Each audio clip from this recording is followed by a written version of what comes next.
Prove कर रहा हूं। और राजीव, जब से ये पूरा घटनाक्रम शुरू हुआ था, आपने ये पूरी खबर को कवर किया है। आप जंतर मंतर पे भी गए थे, खिलाड़ियों से आपकी बातचीत भी वहां पे हुई थी। इस पूरे मामले में हम देख रहे हैं कि कई ट्विस्ट एंड टर्न आ रहे हैं।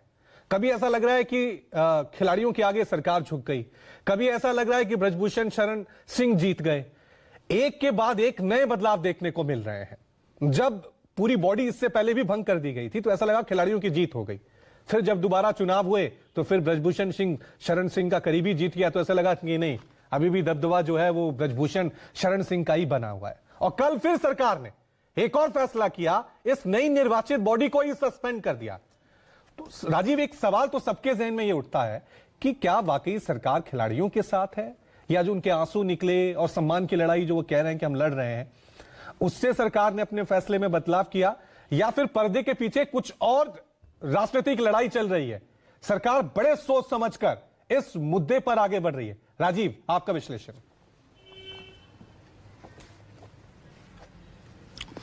देखिए रवि, आपके कार्यक्रम में कल भी मैंने ये कहा था कि जिस तरह के आरोप हमारी महिला पहलवानों ने शुरुआती दौर में ब्रजभूषण शरण सिंह पर लगाए थे, उस समय कुश्ती महासंघ का चुनाव होना था, कुछ दिन बाद उनका कार्यकाल पूरा हो रहा था, और उसके बाद इन महिला पहलवानों को कुश्ती महासंघ से ब्रजभूषण सिंह के दबदबे को खत्म करने के लिए और उन्होंने प्रयास किया, आरोप लगाए कि लंबे समय तक उन्होंने कुश्ती महासंघ में वो रहे, और अगर दूसरे किसी भी व्यक्ति पर ये आरोप लगते और अगर खास करके वो दूसरी पार्टी का होता तो उसके साथ पता नहीं कैसा सलूक सरकार करती और क्या होता।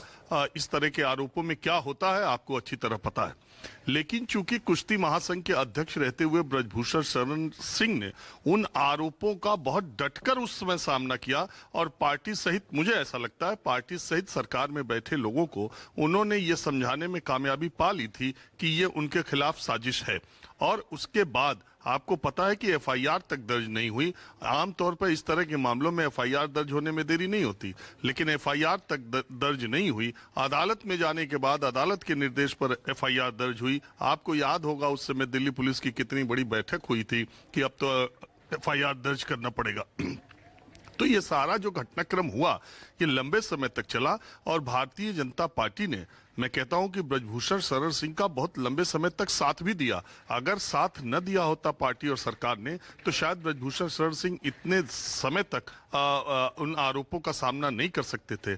पहलवानों को जंतर मंतर से घसीटा गया, उनको वहां से ले जाया गया सारी। हालांकि उस समय नई संसद का उद्घाटन होना था, कारण ये दिया गया कि एक तरफ नई संसद बन रही है, दूसरी तरफ इस तरह की चीजें नहीं होनी चाहिए, और सुरक्षा की दृष्टि से उन्हें वहां से हटाया गया, कहा तो ये गया।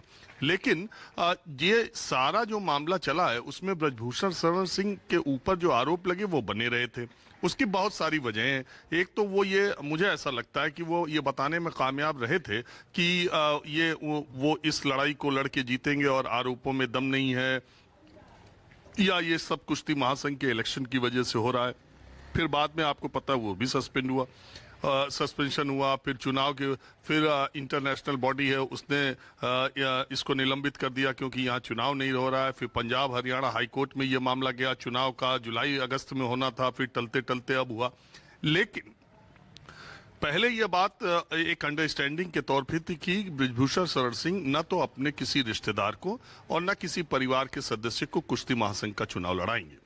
लेकिन हुआ क्या, उन्होंने तो नहीं लड़ाया, लेकिन अपने जो है उत्तर प्रदेश कुश्ती महासंघ से जुड़े संजय सिंह को, जो उनके करीबी हैं, उनके निर्वाचन को स्वीकृति मिल गई।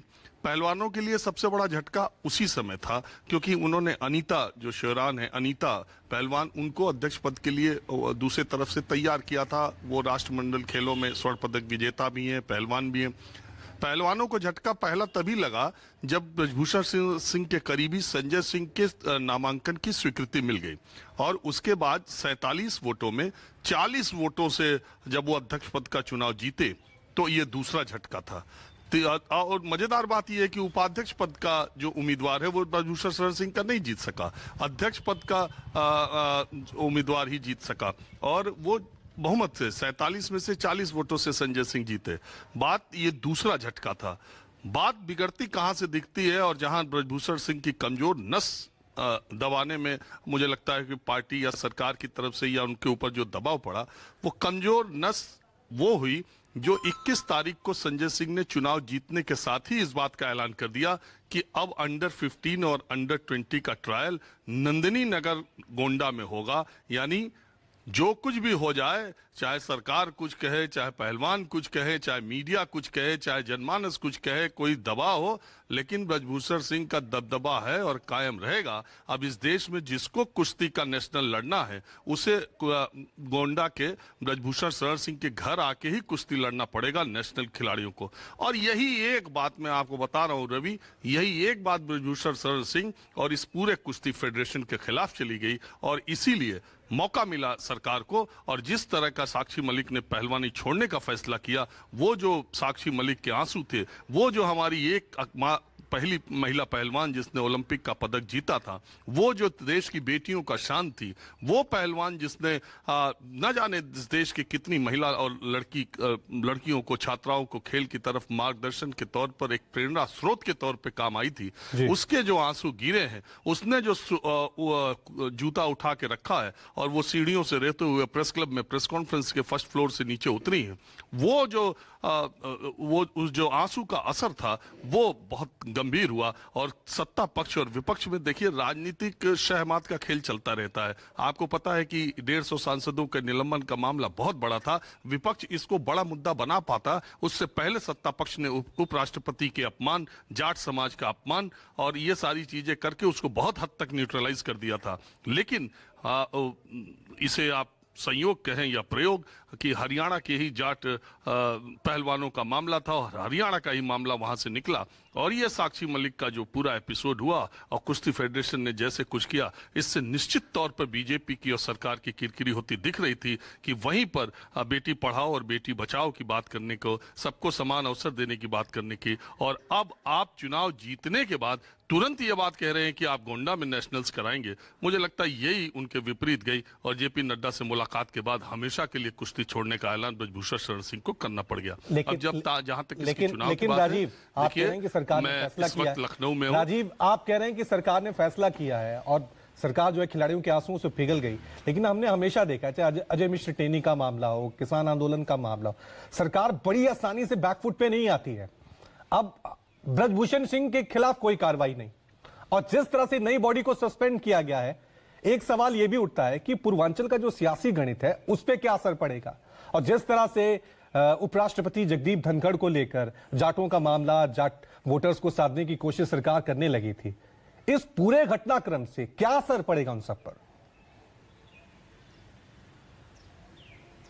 वही मैं बात कहने जा रहा था रवि कि देखिए भारतीय जनता पार्टी और अभी का नेतृत्व जो उनके साथ है, जो उनके पाले में खड़ा है, उसके खिलाफ कार्रवाई ऐसे नहीं हो सकती। आपने अच्छा उदाहरण दिया अजय मिश्र टेनी का, पूरा देश देख रहा है कि क्या हुआ था और क्या एक्शन उन्होंने अपने उससे लिया। और ये जो एक्शन लिया है वो तत्काल जो एक उबाल आ रहा था उस पर पानी डालने का सिर्फ काम किया है कि इससे मामला तुरंत खत्म हो जाए और ये विवाद यहीं का यहीं खत्म हो जाए। आप कुश्ती महासंघ से इस्तीफा दे दी, आप कुश्ती से छोड़ दीजिए। अब आपको लगता है कि जिस तरह का दबदबा, जिस तरह की कुश्ती एकेडमी गोंडा में है और जिस तरह के बांग्लादेश तक के पहलवान नंदिनी नगर में ट्रेनिंग लेते हैं, पूरे देश के कई राज्यों के आपको जो लोग नहीं देखे होंगे या जो लोग गोंडा के नहीं, उनको एहसास ही नहीं होगा कि नंदिनी नगर गोंडा में कुश्ती की एकेडमी कैसी है। तो क्या आपको लगता है कि ब्रजभूषण शरण सिंह ने कह दिया कि वो कुश्ती छोड़ देंगे तो कुश्ती महासंघ या भारतीय कुश्ती से हमेशा से उनका मामला खत्म हो जाएगा और सामने नहीं आएंगे, इस तरह से माला नहीं पहनेंगे, इस तरह से? लेकिन मुझे ऐसा अभी भी नहीं लगता है। लेकिन फिलहाल जो विवाद था उस पर पानी डालने का सिर्फ काम किया गया है कि अभी ये विवाद तुरंत खत्म हो जाए। जहां तक चुनाव की बात है, मैं लखनऊ में हूं और उत्तर प्रदेश में गोंडा और कैसरगंज और बलरामपुर और इस बस्ती, इस इलाकों के लोग जानते हैं कि ब्रजभूषण शरण सिंह का प्रभाव क्या है। पिछले 3 दशकों में आधा दर्जन बार लोकसभा सीटें जीतना खिलवाड़ बात नहीं है। सपा से भी जीता है उन्होंने और भाजपा से भी जीता है और उनके ऊपर बहुत टाड़ा भी लगा है ब्रजभूषण शरण सिंह पर। और पिछले 25-30 वर्षों में ब्रजभूषण शरण सिंह ने अपना एक जो साम्राज्य स्थापित किया है वो इतनी जल्दी उस पर वो नहीं है। करीब 1 दर्जन विधायक वो जिताने की स्थिति में, उनके पुत्र 2 बार खुद ही विधायक हैं, राजनीतिक रूप से बहुत सबल माने जाते हैं और उनका प्रभाव अच्छा खासा है।